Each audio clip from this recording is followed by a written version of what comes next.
네, 김종배의 시선집중 유튜브 연장 방송입니다. JB타임 시작하도록 하겠습니다. 실세 중에 실세입니다. 제가 모시고 있는 더 막내 작가 나와 있습니다. 어서 오세요. 네, 안녕하세요. 진심으로 모셔주셨으면 좋겠네요. 아, 또 월요일 아침. 아니, 지금 이호님이 납작 엎드렸잖아. 네, 이호님이 오 히어로 좋아요 해주셨는데요. 네. 아, 귀가 밝으신 분이에요. 네. 저희가 노래를 살짝 바꿔서 오늘 틀어드렸는데 이 노래를 들려드린 이유가 있습니다. 네. 그 사연은 잠시 후에 저희 특별한 손님과 나눠보도록 하겠습니다. 네.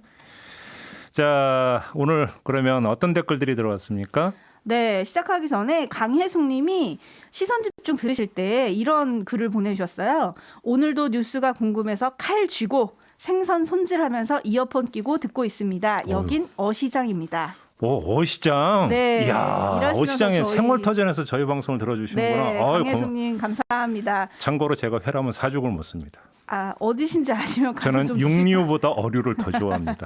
네. 네, 좀 사주면서 말씀하시고요. 그리고 하여간 코폴라님이 한마디도 안 그냥 안 넘어가. 코폴라님이 방송 시작하자마자 싫어요 하나 받고 갑니다. 왜? 좋아요도 아니고 싫어요를 주고 가셨는데 네. 괜찮습니다. 싫어요도 관심이니까요. 그렇죠. 감사합니다. 무풀보다는 악플이 낫죠. 네, 그래도 사랑을 좀 주시면 좋겠어요. 좋아요 꾹, 구독 꾹 눌러주시고요. 네. 공유도 널리 부탁드리겠습니다. 네. 그리고 오늘 특별한 손님이 기다리고 있으니까 빨리 AS 타임 잠깐 갈게요. 네. 저희가 3부에서 박영선 후보 캠프 쪽하고 오세훈 후보 캠프 쪽 각각 연결해가지고 이번 선거 핵심 쟁점으로 떠오른 후보들의 부동산에 네. 대해서 얘기를 해봤잖아요. 예. 아랫집 토토로님이 서로 누가 더 나쁘다 배틀하나? 여기요님 네. 여나 야나 지도층 부동산 투기 정말 짜증납니다. 내로남불 해주셨고요. 탐크루즈님은 오늘의 해명 내일의 거짓말 40만 평을 시장도 모르게 국장이 전결했다고? 그럼 시장은 투명인간입니까? 네. 해주셨고 네. 심은정님은 서울시장도 모르는 주택국장 전결이면 부동산 정책 제대로 할 서울주택국장을 뽑으면 되겠네요. 네. 아니 근데 그때 주택국장은 지금 아무 얘기 안 하고 있는 건가요? 어디 계신지 궁금하긴 합니다. 그러니까. 그분도 특혜를 받았냐 뭐 이렇게 사람들이 좀 궁금해하긴 하던데. 아 그래요? 네. 남쪽 바다님은 내곡동의 내자가 LH로 보이는 건 왜죠? 오, 딱이다. 네. 그리고 초록마을님은 네. 여야 다 시끄럽대. 화가 나셨어. 거짓말 좀 하지 말라고요. 정치인들 신물 납니다 해주셨고 네. 장여객님은 오세훈 후보님 증거가 나왔으니 약속을 지키시지요. 네, 뭔가 약속을 했었죠. 네. 걸어가기님은 일 때문에 샀는데 지금까지 소유한 거는 잘못됐다. 깔끔히 사과하면 큰 문제 없을 것 같은데요. 이건 박영선 후보 아파트 얘기입니다. 도쿄 아파트. 하지만 박영선 후보에게 서울시장이 아닌 도쿄시장을 나가라는 분도 계셨어요. 네. 개밥의 그나물님이 정치하시는 분들 오얏나무 아래서 가끔 매지 말라고 했는데 왜 이렇게 까마귀 날자 배가 많이 떨어지세요. 돌잔치엔 가바나님 국민만 환장한다 해주셨습니다. 누굴 뽑아야 하냐 국민이 그러게요. 많다 이런 얘기를 많이 해주셨습니다. 네. 또 다른 거에는 아니요 여기까지만 하고 특별 손님을 빨리 모시죠. 네. 뭐 이미 뭐 우리 그 촌철님들이 댓글로 이미 벌써 인사를 건네주고 있는데요. 아, 얼마 전까지 열린민주당 의원이셨고 또 얼마 전까지 열린민주당 서울시장 후보이셨던 김진애 이제 전을 붙여야 되는 거죠. 전 의원님을 아직은 의원님 네. 아니신가요? 시민 김진애입니다. 지금 이제 의원 신분은 아니시죠? 의원 신분은 이번 아마 24일 날 아직은 그러면 의원님이시네요. 아직도 의원이에요. 오. 참 사퇴하기도 힘든데 이번이 첫 번째 케이스래 가지고 여러 상황이 있는데 본회의가 열려야 아 맞아 본회의 본회의가 열려야 되는데 24일이 지금 예정이 돼 있습니다. 아 아직은 의원님이시구나. 아유 듣기 싫어요. 섭섭하셨겠다. 시민 김진애. 그게 더 좋으십니까? 네, 저는 시민 김진애. 그렇다고 김진애 시민님이라고 제가 또 호칭하기는 뭐하니까. 그러면은 김진애 박사도 좋고요. 원래 김진애 박사라고 가장 많이 부르셨었죠. 이제 이틀 남은 그냥 의원님이라고 할게요. 오케이. 네, 오늘 저희가 그 의원님을 그 스튜디오에 모시고 인터뷰를 그 하고자 하는 아주 그 이유가 있는데요. 얼마 전에 더마카가 저한테 질문을 한 적이 있어요. 솔가라는 말을 뭔지 아냐고. 솔가가 뭔지 아십니까? 솔직히 까놓고 말하면 그지? 되지. 그러니까 당연하게. 제가 그것도 모를까 봐 질문을 했는데 네. 더마카가 네. 좀 기분 나쁘지 않습니까? 그죠? 그 정도는 저도 알잖아요. 솔가라고 하는 말이 뭔지. 근데 이 말을 왜 꺼내느냐? 네. 오늘 솔가 인터뷰를 한번 해보자고 해서. 글쎄. 저는 솔가라고 얘기하는 거 잘 안 믿어요. 누구도 솔가 안 합니다. 아, 그렇게 세상을 그렇게 식으로 접근하시면 또 이렇게 그 인터뷰 할 의욕이 떨어지잖아요, 지금. 아니, 지금 그 의욕을 가지십시오. 오늘은 진의 타임이네요. 네. 제이비님 쉬는 시간입니다라고 올려주고 계십니다. JB 타임 맞아. JK 타임이네. 아침마다 이렇게 구박받은 내가 하루 힘들어요, 정말. 저희 입장하실 때 들려드렸던 음악 사연 좀 들어보시면 그러니까 안 될까요? 진짜 이 음악을 김진애 의원님 때문에 일부러 틀어드렸는데 무슨 특별한 사연이 있으십니까? 제가 토요일 날 그 저기 페북에다 올렸는데 저는 이제 하여튼 큰 고비가 있을 때마다 특정 노래를 계속 듣는 버릇이 있어요. 오. 가령 뭐 이제 노무현 대통령 돌아가셨을 때는 이승철의 그런 사람 또 없습니다. 네. 또 노회찬 의원 돌아가셨을 때는 임재범의 낙인 그거 그냥 주구장창 들었거든요. 근데 이번에는 이 히어로라는 노래를 계속 들었어요. 원래부터 좋아하는 노래인데 네. 이 노래 가사가 그러니까 영웅이라는 게 나는 너의 영웅이 되고 싶지 않다. 다만 나는 같이 걷고 싶을 뿐이다. 이런 얘기를 하는 아주 가사가 담담한 가사라서 좋아하고요. 특히 이 안에서 이 얘기가 있어요. 그 가면 무도회 나는 그 가면 무도회에 가담하고 싶지 않아. 이 말이 있어요. 뭔가 그래서 갑자기 저는 그런 말이 참 좋아요.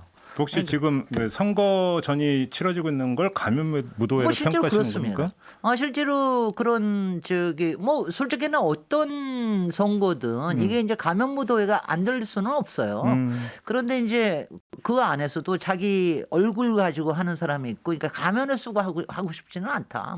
저는 지금 이제 오세훈이나 박형준이나 안철수나 가지고 있는 그런 것들이 굉장히 가면이 좀 심하다고 생각을 하죠. 알겠습니다. 네. 근데 오늘 보니까 이 선거전에 대한 평가를 좀 부탁드리려고 모신 건 아니고 네. 오늘 좀 그 의원님을 이제 특별히 모신 게 저는 처음부터 의원직을 건다? 정말 최종적으로 걸까? 아마 주변에서도 그런 얘기 많이 들으셨을 것 같은데. 글쎄 말이죠. 아니, 그러니까 저는 이런 경우를 본 적이 없어요, 사실은. 제가 이거 좀 과문해서 처음이랍니다. 그런지 모르겠지만. 네, 처음이랍니다. 그러니까요. 처음이다 보니까 좀 낯설어가지고 네. 이제 다 끝났으니까 네. 한번 우리 솔가 인터뷰를 한번 해보자라고 해서 의원님을 모신 건데 네. 그냥 이거저거 다 빼고 아니 왜 의원직을 거셨어요? 아니 이거를 하시죠. 제가 처음에 출마 선언을 할 때부터 아니면 그 전부터 네. 계속해서 3월 8일이 의원직 사퇴 시한이니까 그 전까지 경선을 좀 끝낼 수 있도록 하자. 단일화를 끝낼 수 있도록 하자라고 하는 게 제가 민주당에다 계속 얘기했던 겁니다. 그런데 그쪽에 일정이 자꾸 늦어져서 3월 1일 날 그쪽에 경선이 끝났거든요. 우상호, 박영선. 맞아요. 그러니까 이제 그게 결정이 나왔던 게 2월 10일께예요. 그래서 제가 그때부터는 각오를 한 거죠. 어쩔 수가 없다. 이제는 뭐 의원직 내놓는 수밖에 없다. 왜냐하면 3월 1일 날 결정하고 나면은 7일 동안 단일화가 될 수가 없잖아요. 그러니까 당연히 사퇴하는 거다. 그리고 저는 그래서 그때부터는 이제는 다 사퇴입니다 하고 하는데도 안 믿더라고요. 그 참 그러니까 더불어민주당 내에서도 3월 8일이면 지푸레 다 꺾어질 거다. 누가 의원직을 내놓냐. 이렇게 얘기를 하는 사람들이 많았다고 그래요. 그래서 이제 그게 아니라고 하는 것 때문에 제가 3월 2일 날 의원직 사퇴한다고 명확하게 발표를 한 거죠. 아니 근데 그러면 이제 처음부터 의원직을 사퇴할 거 결심까지는 아니었다는 말씀이신데. 아니 후보가 되면 당연히 사퇴해야 되죠. 아니 후보가 이제 그렇죠. 근데 당연하게. 바로 여기서 두 번째 그럼 질문 들어가는데 의원님이 그러면 정말 단일 후보가 될 수도 있다. 그다음에 될 거다라고 확신하셨어요? 될 거다는 아니고요. 저는 항상 최선을 다하고 열심히 하는 것뿐이고 될 수 있다라고 생각을 하면서 해야지. 그렇지 않으면은 아니 다 질 거다라고 생각을 하면 어떻게 됩니까? 더군다나 3월 8일이라고 하는 건요. 만약 우상호 후보가 되면 우상호 후보 똑같이 의원 신분 아니에요. 그러니까 두 사람 다 마찬가지로 저길 걸어야 되는 겁니다. 3월 8일까지. 그래서 제가 그 3월 8일 얘기를 했던 거고요. 예. 그래서 뭐냐면 저는 한 번 시작한 일을 저는 그냥 뭐 중간에 뭐가 된다고 그냥 내려놓고 이러는 거는 좀 비겁하다고 생각해요. 그러면 제가 그래서 저는 여기서 오류를 한 겁니다. 중간 정리차 한번 확인 질문을 다시 드려볼게요. 네. 아마 이 방송을 들으시는 분들의 그러니까 생각까지 모아서 제가 중간 정리 차원에서 질문을 드리면 자, 왜 출마를 했을까? 아마 단일 후보가 되기는 힘들 텐데도 단일화를 이야기하면서 출마를 한 데는 결국은 열린민주당의 어떤 당의 위상을 올리고 김진애 본인의 또 어떤 그 존재감을 올리기 위해서 선거를 활용한 거 아니냐. 아니요. 따라서 아니 일단 중간 정리를 네네. 할게요. 따라서 결국은 그 의원직 사퇴 시한이 되기 전에 어떻게든지 가부원의 결정을 내리고 의원직은 유지할 거다. 아마 대부분 이런 식으로 그런 생각을 했을 모양이에요. 거라는 거죠. 그죠? 근데요, 저는요. 지금도 뭐 지금 이제 아직 본 선거가 시작이 되지 않았으니까 저의 각오를 얘기 드리면 저는 여전히 더불어민주당보다는 열린민주당의 후보가 본선거 경쟁력이 더 높다고 생각을 하고요. 그다음에 제가 가지고 있는 도시 전문가로서의 경쟁력이 왜냐하면 절박한 지금 현재 이슈들을 태클하는 데는 훨씬 더 어필이 좋다는 생각을 합니다. 저는 지금도 그렇게 생각하고요. 그 다음에 가령 지금 박원순 지금 여러 가지 부분에 대해서 여러 가지 있는데 저는 그 부분에 대해서도 저의 입장이 우리의 딸들과 우리의 아들들을 위해서 굉장히 좋다는 생각을 하기 때문에 이거를 단순하게 어떤 개인의 문제가 아니라 우리가 우리 사회의 젠더라고 하는 문제의 정의와 젠더의 앞으로의 미래를 위해서 이런 포지션을 갖는 이런 게 훨씬 더 저는 유권자한테 좋다고 생각을 했기 때문에 예. 저는 그 생각을 했습니다. 저는 제가 본선에 나가는 게 훨씬 더 떳떳하고 당당하게 유권자 어필을 할 수 있다. 더군다나 지금 가지고 있는 부동산 문제나 이런 부분에 제가 가지고 있는 해법이 훨씬 더 절박하게. 왜냐하면 저는요, 제가 박영선 후보를 비판하는 가장 큰 게 뭐냐면요, 하나하나 세세한 건 말고 이렇게 절박한 시점에 별로 절박하지 않은 공약을 가지고 나왔다고 하는 거를 제가 가장 비판을 했어요. 왜냐하면 엄청나게 절박하다. 이건 절박이 그러니까 지금이라도 지금 이제 최근에 와서 그 절박함이 조금 더 이제 본인한테 오신 것 같은데 좀 더 절박하게 시민들한테 다가가는 게 굉장히 필요하다. 그런 생각을 했습니다. 혹시 후회 안 하세요? 저는 제가 한 번 한 거에 대해서는 그런 거 없습니다. 혹시 그다음에 아시다시피 저는 어디에 가나 그저 김진애입니다. 어디에 가서나 무슨 일을 할 수 있는 사람이기 때문에 저는 뭐 그건 아니고 저는 뭐 여전히 제가 이 시대의 시대 정신은 서울시장 김진애가 훨씬 좋다라는 생각을 갖고 있습니다. 간만에 국회 들어오니까 재미없더라 뭐 이런 거 아니었어요? 재미는 원래부터 없는데. 아니 어떤 점이 그렇게 재미가 없어? 거기다가 법사위 정말 이런 그러니까. 것으로 극혐스러워. 그저번 주 법사위 나왔잖아요. 그것도 여쭤보고 싶었어. 국토위로 오니까 예. 역시 아무리 제가 소수 정당의 한 일인이지만 뭐 선물도 훨씬 더 많이 들어오고요. 위험 발언하신다. 아니요. 선물이라는 게 기껏해 뭐 2-3만 원짜리 저기니까. 뭐 시민들이 보내주는. 아니 시민들이 아니에요. 기관에서도 보내줍니다. 당연히. 그런 거 당연히 이제 어느 정도는 보내주는 거. 그거 가지고 뭐 다 뭐라 그럴 수는 없고요. 더 잘 모심을 당하고 그렇지만 그거하고 관계 없고요. 예. 그러니까 이런 거가 속이 상한 거죠. 제가 이번에 2개를 발의를 못 하고 가요. 제가 그 법안 발의를 다 준비했음에도 하나는 뭐냐면은 이번에 그 손실 보상과 그다음에 사회 연대세에 대한 거를 제가 추진을 했어요. 그걸 했는데 5명에서 스탑했습니다. 도장을 안 찍어줘요. 안 찍어줘요? 더불어민주당의 본인들의 스탠스가 정해지고 할 때까지는 저 도장을 안 찍어주는 거 하나 있고요. 그다음에 또 하나가 주택청이에요. 지금 이번에 제가 LH의 여러 가지 개선 방안 중에 하나가 제가 작년에 뭐 입성하자마자부터 주택청 얘기가 이제 본격적으로 될 때다라고 얘기를 했는데 결국 그건 왜 안 찍어주냐?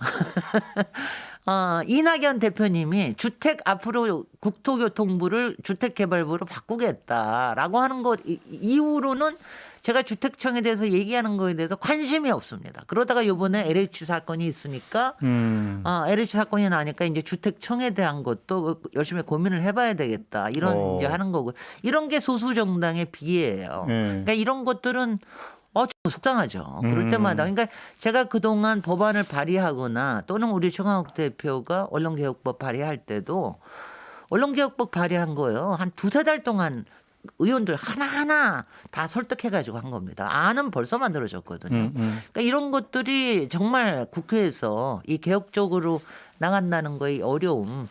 그러니까 외람된 표현을 약간 좀 빌리면 유튜브니까 네. 열받으셔서. 아니요. 저 열받아서 뭐 하는 적은 한 번도 없어요. 제가 열을 잘 안 받아요. 진짜?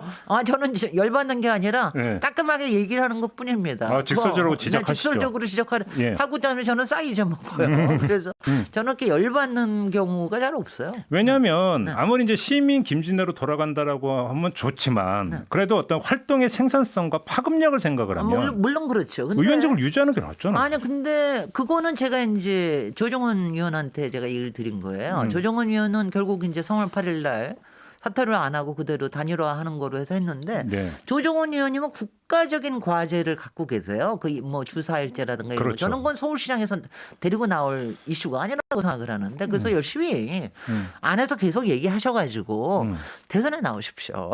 그렇게 제가 얘기를 드렸는데 뭐라던가요?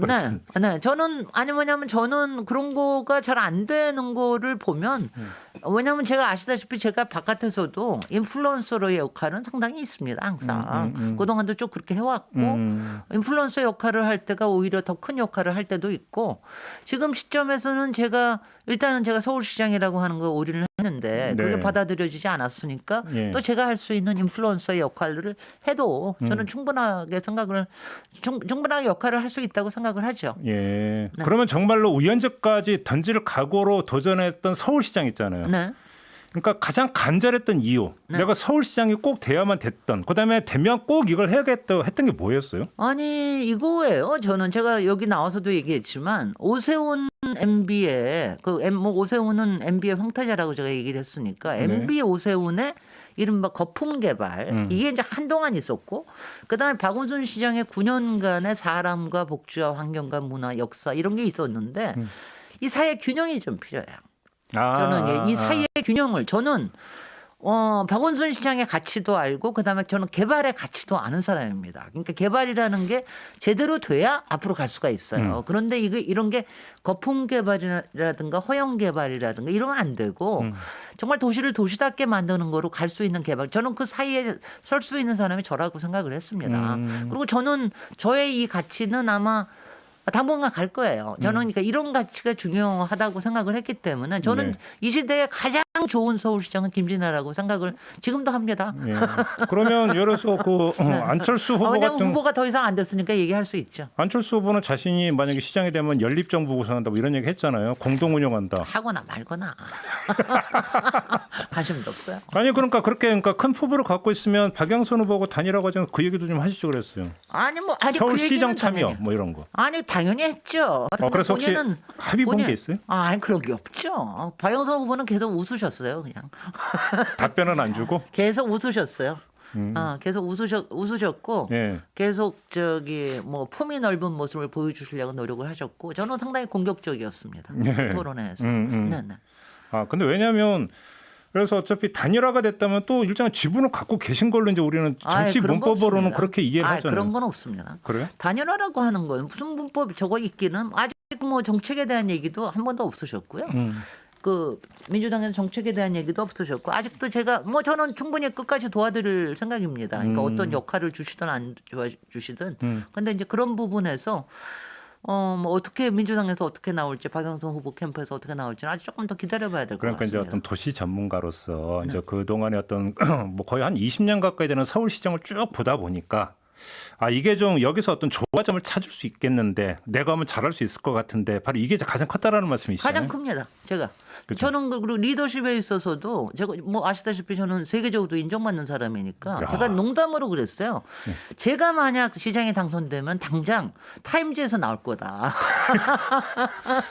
MIT 박사가 서울시장 되는 거 같은 거 하면은 굉장히 왜냐하면 마케팅 포인트도 좋거든요. 대단하십니다. 본인 입으로 그렇게까지 말씀. 아니 그러니까 그런 얘기예요. 그러니까 본인이 그렇게 얘기를 하는 거예요. 왜냐하면 제가 그동안은 제 학력이나 이런 얘기를 잘 안 했는데 네. 그 학력이라고 하는 게 우리 하도 민주진영에서는 그걸 별로 좋아하지는 않는 거라서 그렇지 제 학력이나 경력이 본선에서 도움이 되거든요. 중도에서는 굉장히 제가 인정받는 전문가이기 때문에 그리고 그런 부분들이 있습니다. 근데 아무튼 이제 그러니까 시간만 남았지 국토교통부 장관도 어차피 이제 그 교체가 되잖아요. 아니요, 저는 혹시 뭐 그거 장관 반대하고 얘기 혹시 있어요. 없었습니까? 아니 저는 그거 자체가 아니라 저한테 지금 장관직을 얘기하는 것 자체가 모욕이고요. 왜요? 아 그건 모욕이고요. 당연히 서울시장을 도전했던 사람한테 아니 장관직- 주택정 설치 아이, 법안도 준비를 했었다면서요. 아니 그거하고는 상관이 없는 거 좀 들어보십시오. 예. 그러니까 지금 저한테 그런 장관직 가지고 얘기하거나 이러는 것 어떤 사람은 뭐 LH 공사 사장, SH 공사 사장 얘기하는데 그건 저를 완전히 땅에다 굴욕을 주는 거고요. 예. 그런 거는 아니고 저는 이제 저기 했어요. 지금 국토부 장관을 잘라서는 안 된다. 저는 본인이 사의 표의한 거는 당연히 본인이 해야 될 일을 했다고 생각을 해요. 그런데 아직 사의가 수리가 안 되지 않았습니까? 저는 이 정치권에서 전문가 장관을 그렇게 꼬리 자르게 하는 거 이건 문제 있다. 더군다나 늘공들. 네. 사실 부동산에 관련돼서 가장 책임을 가장 져야 될 사람은 기재부총리입니다. 기재부총리가 다 여러 가지를 가지고 있고. 경제부총리. 네네. 그다음에 국세청에 관련된 관리나 이런 것도 기재부에서 하거든요. 사실은 투기나 이런 거에 관련돼 가지고 가장 역할을 해야 될 사람은 국세청이에요. 예. 근데 그런 거 하나도 안 하고 맨날 자기네들 가지고 있으면서 낯이 날 때만 하고 하나도 일도 안 하면서 그래서 저는 더군다나 이제 지금 저기 이제 그 사람은 늘공 아니에요 기재부총리는 네. 또 하나 늘정들이 있어 늘 정치인인 사람들 이런 사람들은 일만 있으면 자르려고 그러거든요. 근데 김현미 장관은 그렇게 많은 실수를 했지만 안 잘리지 않았습니까? 늘정이기 때문에. 네. 그런데 지금 어쩌다 된 어공 개혁적인 어공이 이걸 뭘 좀 해보려고 하고 본인의 실수가 아님에도 불구하고 이거를 요 선거 국민을 자르려고 하는 것 이런 태도가 저는 더불어민주당에 대해서나 우리 정치권에 굉장히 못마땅한 태도다. 저는 오히려 변창흠 장관 같은 경우에는 LH 공사나 이런 내부를 잘 알기 때문에 이거에 대한 개혁안이나 만드는 걸 훨씬 더 잘할 수 있다고 생각을 하는데 지금도 기재부총리한테 줬잖아요. 근데- 개혁안 내놓는 거를. 근데 어차피 이제 그 형식 논리로 본다면 첫째는 LH 사장으로 할 때 관리를 제대로 못한 책임을 묻는 측면도 있고 네. 또 한 가지는 변창흠 장관이 주도해서 입안했던 이사 대책이 그러니까 결과적으로는 사전에 샜기 때문에 땅 투기 된 거 아니냐라고 또 관리 책임도 물을 수 있는 거죠. 이사 대책하고는 아무 상관없고요. 이사 대책에는 신도시가 없었으니까. 그런데 이거를 아셔야 되고요. 왜냐하면 그동안 요새는 이제 많이 이렇게 나오는데 LH 공사 대표로서는 니네들 투명해야 된다. 절대로 이런 거 해야 된다. 이런 거 하는 거 외에는 아무것도 할 수 있는 게 없어요. 형식적으로. 사장으로서 사장으로 대표로서 아무것도 할 수 있는 게 없습니다. 그런 권한이나 그런 법안이나 이런 걸 만들어주지 않고 할 수 있다라는 거는 그거는 불가능한 얘기고요. 네. 내부에서 가령 지금 뭐 재산 등록하는 것도 일정 4급 이상만 등록하게 돼 있고 아무것도 할 수 있는 게 없어요. 그런데 그렇게 해가지고 그리고 본인이 있었을 때 있던 일보다는 김현미 장관이 있었을 때 있던 일이 더 크거든요. 네. 그런데 그걸 가지고서는 얘기하는 거 저는 문제 있다고 생각해요. 그래요. 그러니까 우리 사회의 생각 자체를 좀 바꿔야 된다. 저는 그 생각에 강합니다. 얘기가 나온 김에 그러면 그렇게 놓고 저 국토부 장관 만들어 놓고 저 문제 생기면 한 2달 만에 또 자를 거야. 그죠? 그래서 저는 늘정이나 늘공이 아니기 때문에 그래서 싫다고 저는 하셨구나. 그런 점에서 우리 사회에 이 사람을 쓰고 특히 전문가를 쓰고 버리려고 하는 태도 이런 걸 바꾸지 않으면 우리 사회가 선진사회로 갈 그러면 수가 없습니다. 이제 세계적인 전문가를 모셨으니까 LH 해법을 제시해 주세요. 어떻게 해야 됩니까? 제가 저는 꾸준하게 얘기를 해온 건데 네. LH는 처음부터 L과 H를 합해서 했다는 거는 이명박이 4대강 사업하려고 했던 거다. 그래서 이명박 정부 때 통합이 됐죠. 네. 그래서 이거를 갖다가 나눠야 된다. 그 나누는 게 L과 H를 나누는 것뿐만이 아니라 이거를 지방 분권 체제에 맞춰서 나눠야 되고 지방 분권에 맞춰서 나눠 있는 체제를 서로 경쟁하게끔 해야 된다. 그다음에 지금요. 가령 주택 급여라든가 주거 복지에 관련된 걸 LH 공사가 해요. 얼마나 어색합니까? 이거는요. 정부에서 해야 될 일을 제가 LH에다 맡겨두는 거예요. 제가 이게 국토뿐만이 아니라 다른 분야에서 우리 사회에서 마찬가지인데 실제로 해야 되는 실무 일은 공사나 기업한테 맡겨두고 네. 정부들은 폰만 잡아요. 네. 정치인들은 폰만 잡아요. 이게 문제라는 거예요. 그게 아니라 제가 주택청을 만들려고 하는 건 주택청은 근본적으로 어떤 주택의 통계, 어떤 주택의 재고, 앞으로 어떤 주택 공급 이런 거를 면밀하게 꾸준하게 해야 되는데 네. 이 부분을 제가 주택청으로 해야 되는 이유가 이거를 부로 해가서 국토부 바꾸잖아요. 국토부는 또 폰만 잡아요. 왜냐하면 주택청이라고 하는 거는 실무 차원에서 움직여야 되는 게 많거든요. 그렇죠, 그리고 그렇죠. 각 지방 자치하고도 연결해가지고 하는 게 있어야 되는데 그렇죠. 이렇게 해서 꾸준하게 할 수 있는 체제를 만들어 줘야지. 국토부에 들어가서 저기 또 이제 그 뭐 국무회의에 들어가서 하면 맨날 정부에 딱까지나 해주는 이런 부서로 저기 하게 되면 이런 게 문제라 이거예요. 그래서 선진화가 안 된다라고 하는 게 저는 그래서 꾸준하게 이 얘기를 해왔습니다. 그리고 제가 이번에 국회의원이 되고 나서 이제 부동산이 워낙 문제가 되니까 이제 제가 정확하게 다시 얘기를 꺼낼 수가 있었던 거고요. 네. 이렇게 가야 됩니다. 왜냐하면 저는요, 제가 솔직히 이렇게 얘기 드리겠습니다. 제가 이번엔 법사위에도 있어보고 국토위에도 있어봤기 때문에 제가 더 정확하게 얘기할 수 있는데 우리 사회는 이 쓸데없이 법관들 아니면 법무 출신들이 문제를 일으키고 문제를 다시 만들고 그거를 덮고 다시 또 감추고 다시 이런 데 쓸데없이 에너지를 너무 많이 낭비합니다. 사법화가 되게 심하죠. 문재인 정부에서도 문제가 사법 적폐와 검찰 개혁을 하는데 너무 에너지를 썼어요. 그런가 하면은 좀 실용적인 개혁을 하는 부분 전 두 가지입니다. 이번에 부동산에 관련된 것도 그렇고 또 하나는 기재부를 개혁을 해야 돼요. 우리나라 기재부를 개혁을 안 하면은요 정말 앞으로 저는 차기 정부의 최대 과제는 기재부의 개혁입니다. 어떻게 개혁을 할 수 있어요?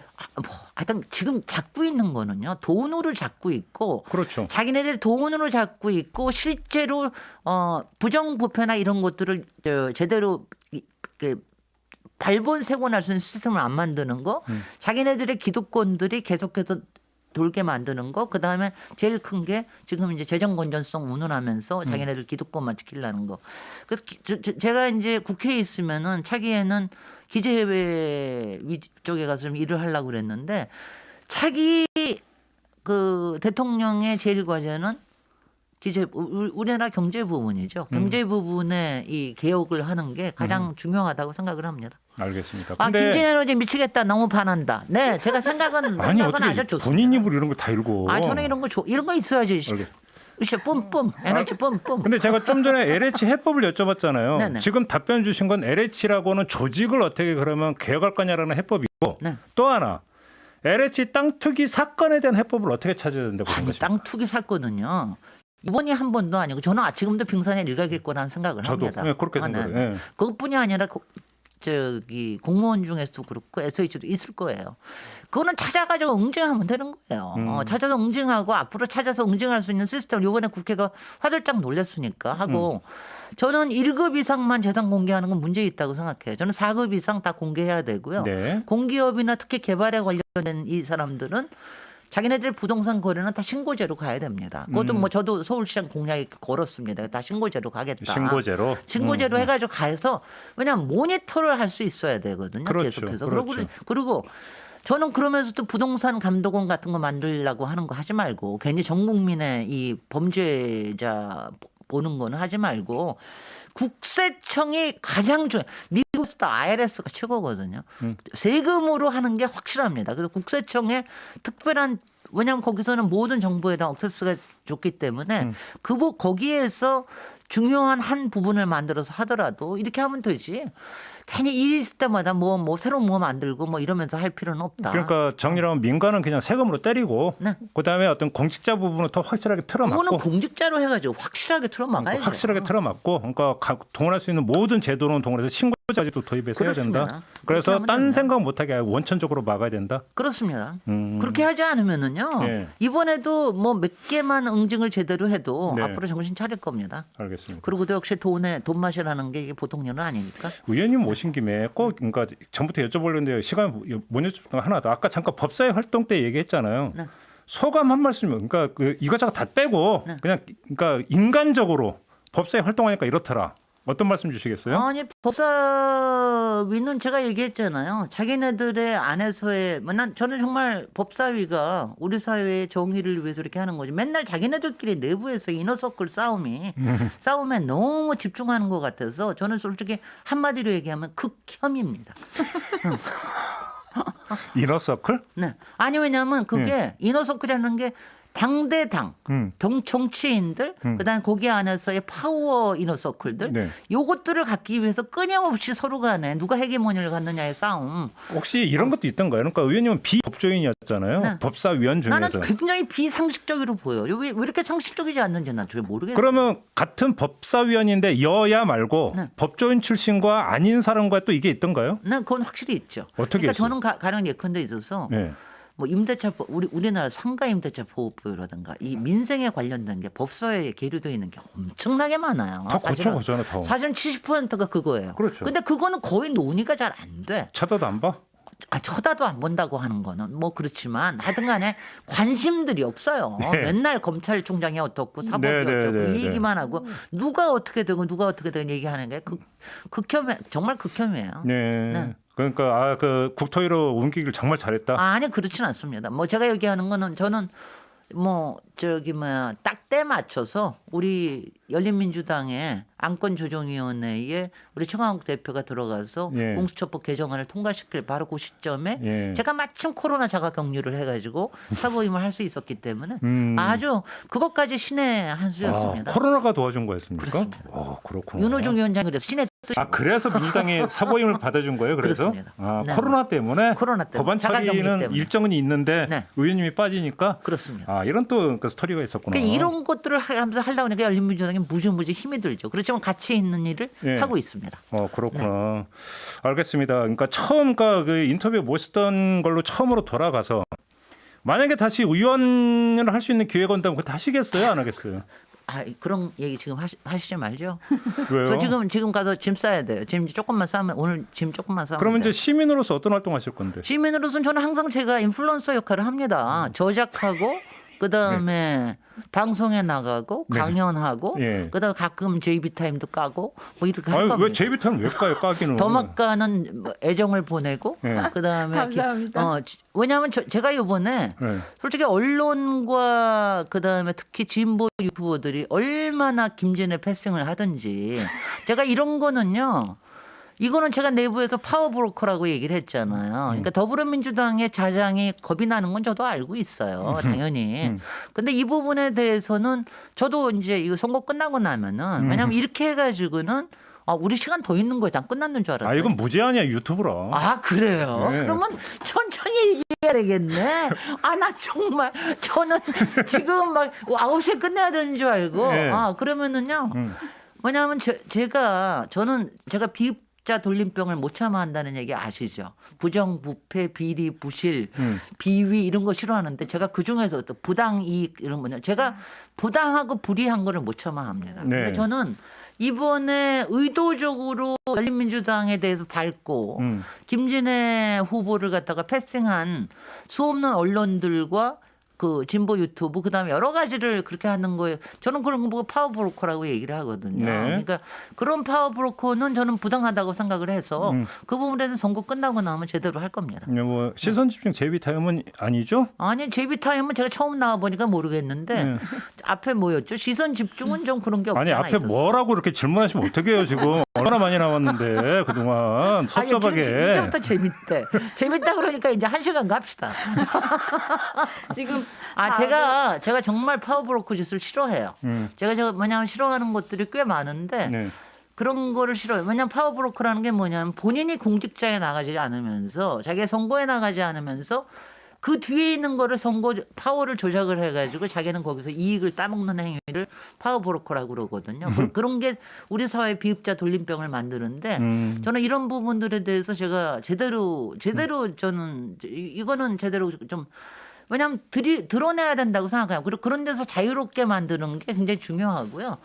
우리 마침 김의겸 위원님이 새로 이제 언론 개혁을 위해서 김의겸 위원이 등장을 하시니까 솔직히 언론 개혁이라고 하는 거는 정말 이게 뭐냐면 어디서부터 뜯어야 좋을지 모를 정도로 덩치는 너무 커지고 썩어 있는 데는 너무 많고 그렇잖아요.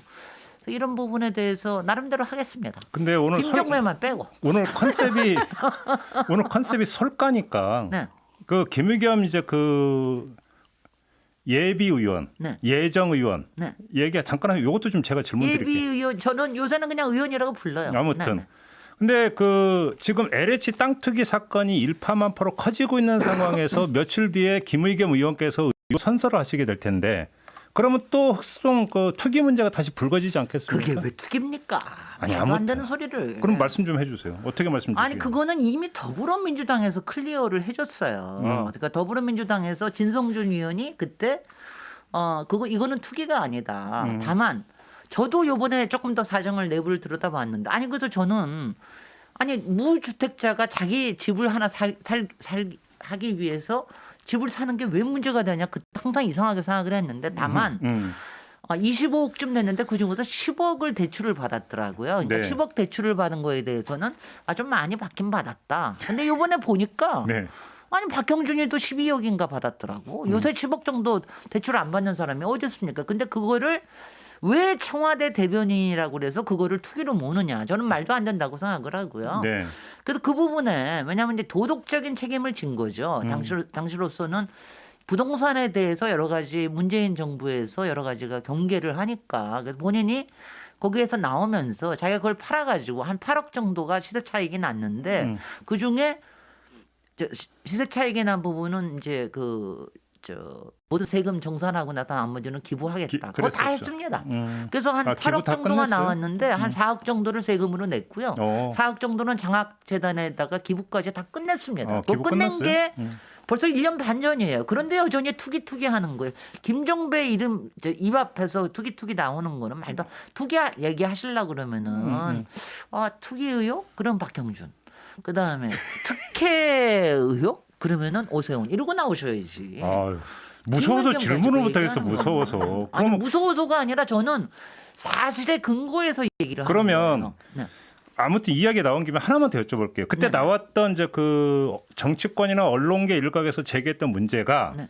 그냥 그러면 그 흑수동 거기에 하기 위해서 공관을 이용하지 않았느냐. 네네. 이걸 또 제기했잖아요. 이거는 그렇죠. 어떻게 봐야 되는 거예요? 아니 그렇죠. 공간에 있으니까 왜냐하면 공간에 있으니까 저는 이거예요. 모든 사람들이 자기가 있을 때 약간의 이걸 이용해서 뭘 하려고 하는 거는 그것까지 안 돼. 너 그러니까 당당히 나가야 돼. 이렇게 얘기하는 거는 저는 그건 문제가 있다고 봅니다. 만약 공간이 아니면 딴 데 가서 월세 살았을 텐데 월세 살면 한 150 정도 주고 살았겠죠. 그런 거 가지고 뭘 그렇게 아니요, 도대체 큰 도둑놈들을 좀 보시라고요. 그러니까 보통 왜냐하면 김의겸은 제가 보면 소시민이에요. 그냥 소시민으로서 전문가 역할하고 돈 별로 없다가 조금 그런 혜택이 있을 때 이번 기회에 뭘 좀 마련해 볼까 이런 정도의 소시민 가지고 왜냐하면 제가 그거를 문재인 정부를 제가 맨날 비판을 하는 건데요. 문재인 정부가 어떤 때는 제가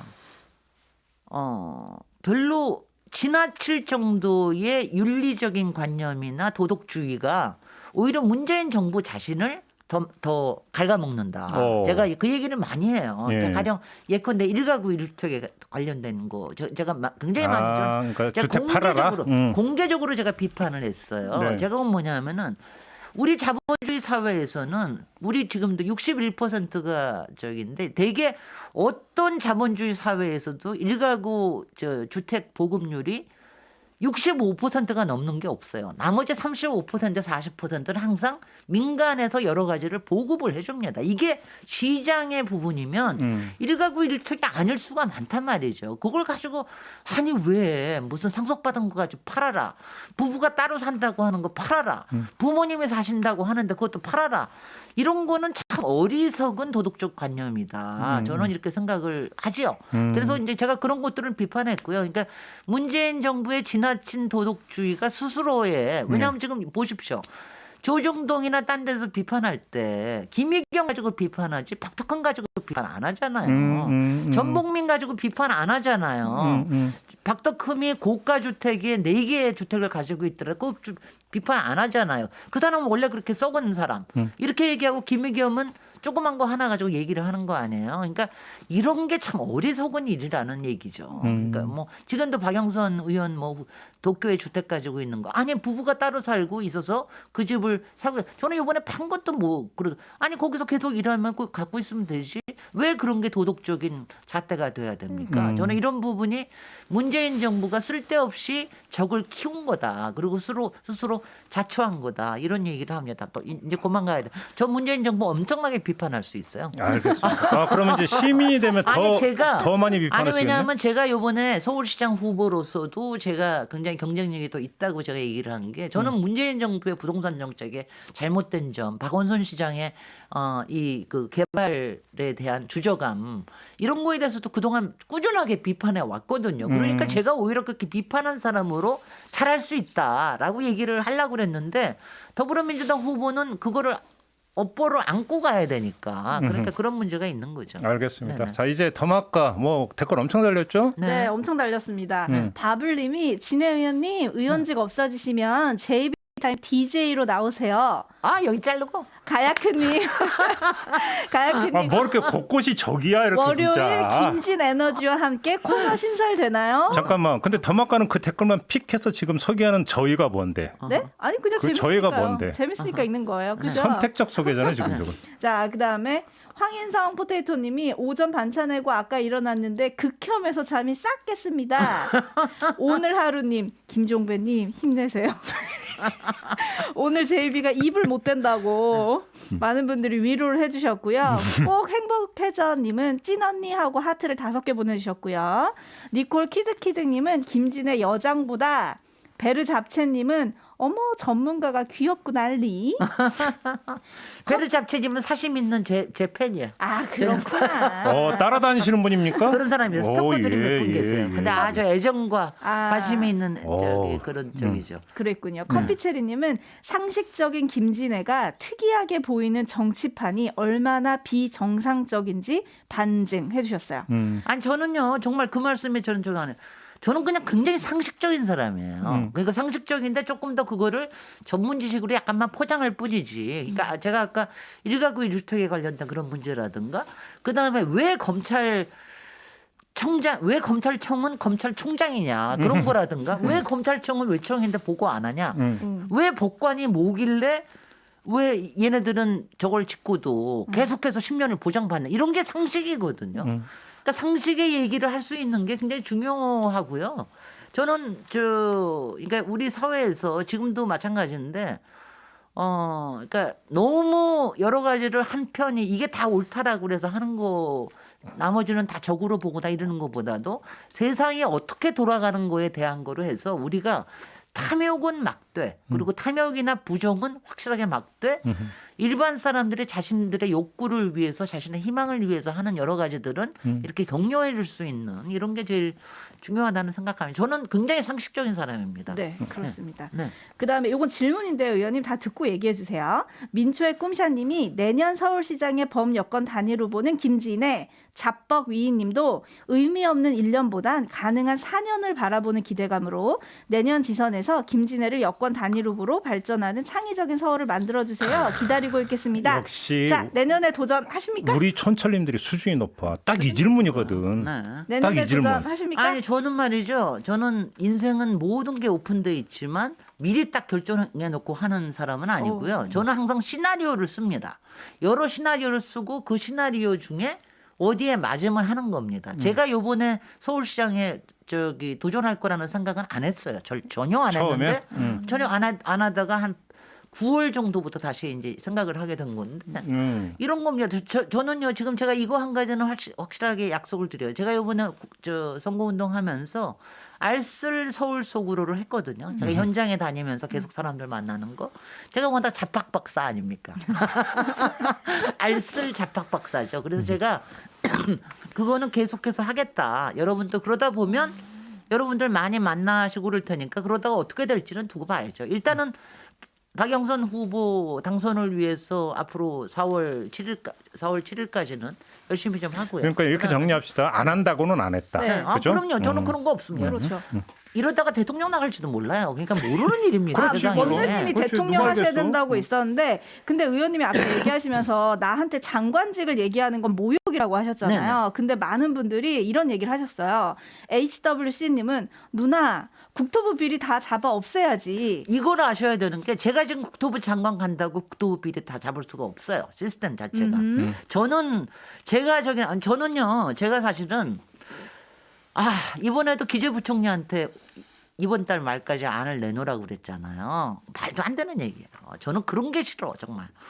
왜냐하면요. 지금 이거 안을 제대로 만들고 LH를 어떻게 개혁을 하고 이거 시스템 만들려고 그러면요. 저는 기재부 위에 올라오는 대통령의 직속 특별기구를 잠깐 만들어야 된다고 생각해요. 그 정도 큰 그림 그려야 된다. 두세 달 정도 해가지고 그렇게 해가지고 그림을 그려야지 이게 제대로 되지. 제가 그런 기구 만들면 그런 거 저한테 맡기시면 저는 그런 건 하겠습니다. 아니 그래서 그런 거는 해야 되는 거예요. 그래서 근데 내뒤를 캔디님이 네. 국토부 아니라니까 글쎄. 기재부한테 깨갱하는데 김진애 기재부 장관 가자 이거 있었어요. 기재부 장관 기재부 오면 장관 받으세요? 간다고 지금 간다고 지금 간다고 될 수 기재부 있는 게 위라고 아닙니다. 했잖아. 기재부 기재부 위로 가야 돼. 그러면 열린 꼰수님은 네. 국무총리감이다. 근데 총리로 해서 하면은 제가 항상 얘기하지만 총리는 그 말하자면 지속적으로 있는 업무들이 있잖아요. 그러니까 그거보다는 저는 지금 특별기구로 해서 이 개혁에 대한 안을 만드는 거는 저는 좀 하고 싶은데 아무튼 지금 이 대통령은 안 방송을 하세요? 문재인 대통령께서 듣고 계셔야 되는데, 네. 그죠? 네. 그래 이게 다 전달이 될 거 아니야? 얼마 전에 제이비가 사과하라 그러니까 그 다음날 바로 사과하긴 했는데. 누가? 그날. 그날. 아침에 사과하라고 하는데 그날 사과하긴 그래 했어요. 우리 그렇게 생각하고 삽시다. 네. 근데 대통령께서는 파워풀한 지금 방송이 얼마나 파워풀한 방송인데 이 근데 방송이. 우리 대통령께서는 그런 거를 생각을 하시는 그런 스타일은 아니라서 제가 좀 아쉽죠. 왜냐하면 제가 예전에 안전에 대해서 굉장히 큰 문제가 생겼을 때, 부패에 대해서 굉장히 큰 문제가 생겼을 때 가령 YS라든가 또 누구였나 이런 거를 특별기구를 잠깐 만들었거든요. 그러니까 그렇다고 갑자기 해경 해체하듯이 이렇게 발표하고 이러는 거 말고요. 왜냐하면 이거는요. 어떻게 보면은 사법 적폐나 검찰 적폐보다 더 엉켜 있어요. 왜냐하면 우리의 이건 심각한 일상하고 문제죠. 맞아요. 우리의 일상하고 엉켜 있기 때문에 그러니까 이런 부분에 대해서 자 한번 제대로 볼 수 있게끔 해주시면 참 좋은데. 요번에 진짜로 그러니까 작심하고 그러니까 뿌리까지 판다는 각오로 접근해야 된다니까. 제가 볼 땐 글쎄. 그래도 못 팔 거라고 생각하는데 아니, 까놓고 그래도 얘기해서. 부정부패라는 건 항상 어딘가 있습니다만 크게 없어야죠. 그럼요. 그러니까 그거를 그런 게 좀 저 있으면 좋겠다. 지금 부동산 관련해 가지고 박로스님이 질문을 하나 주셨는데 주택 정책의 공공성 보장이 중요하지 LH 분리는 진단이 틀렸다는 반론들이 있습니다. 어떻게 생각하십니까? 아니 그러니까 뭐 공공성도 당연히 중요한데요. LH라고 하는 거는 LH는 일단 너무 커요. 10,000명에 분리를 시키는 게 185조. 돌았어. 저는 왜냐하면 부채도 어마어마하죠 거기. 거기다가요. 제가 이걸 알면은 사실은 국토부보다 LH에 더 많은 권력들이 들어가 있어요. 왜냐하면 실무적인 정보를 갖고 있는 것들이 많기 때문에. 그리고 제가 이렇게 보고 있으면은요. 정말 LH 비판하는 척하죠. 비판하면서 한쪽에서는 또 가서 또 바르고 그렇지. 뭐 로비하고 이래가지고 뭐 따내려고 그러고 너 난리들이에요. 그러니까 이런 위선을 보고 있으면은 아주 속이 상합니다. 원리가 간단한 게 LH한테 잘 보여서 내 지역구에 뭐 토목 사업이라도 하나도 하게 만들어 줘야 내 정치 생명이 유지가 되는 거잖아요. 글쎄 정치인 말이죠. 입장에서도. 네, 그런 식으로 돌아가게끔 하는 거. 그래서 저는 사실은 진즉 좀 했어야 된다고 생각을 하는데 문재인 정부가 여력이 좀 없었어요. 이번에 시작을 하면서 이른바 그래서 이제 이거를 뭐 차기 정부에서 좀 갈 수 있도록 해주면 굉장히 좋을 것 같습니다. 알겠습니다. 네네. 자, 마무리 이제 해야죠. 네, 먹고. 시간이 많이 돼가지고 많이 됐어. 난 이렇게 흰 줄 모르고 왔네. 네, 마무리 자 하셔야 될 것 마무리 같습니다. 네. 자 했는데 많은 분들이 김진애 의원 고장 가자고 지금 댓글을 계속 달고 있는데요. 안 가. 여기 출연료 얼마야? 도대체? 우리가 안 가, 우리가 안 해, 우리가 가끔만 보시겠습니다. 가끔만 보겠습니다. 네. 네.